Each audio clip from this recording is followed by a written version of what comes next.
Ayan, good morning po sa inyong lahat. Ayan.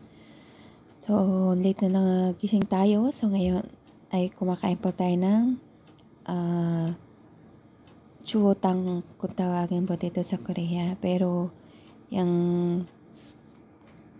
gulay po yan ay yung dahon ng ng labanos. Kasi sinamahan siya ng maliliit na isda.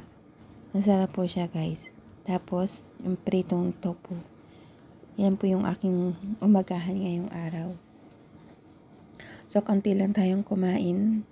Hindi pwede tayong maraming kumain kasi diet lang ang peg natin. So, kasabayan ko din yung anak ko dyan kumain. So, hindi ko na pinakita yung video ng anak ko dyan. Ayan.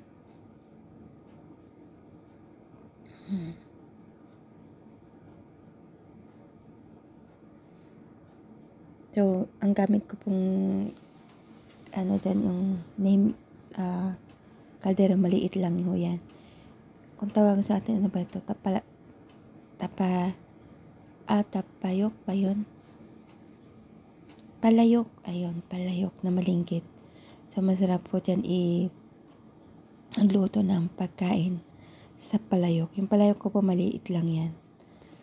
Kung sa atin sa Pilipinas, ang palayok ay malaki. Dito sa Korea may maliit po. Yan ang lagyan ko ng sabaw. Kapag po may niluluto na may sabaw, yan. Ganyan kalit po yung aking palayok. Tama lang sa isang tao.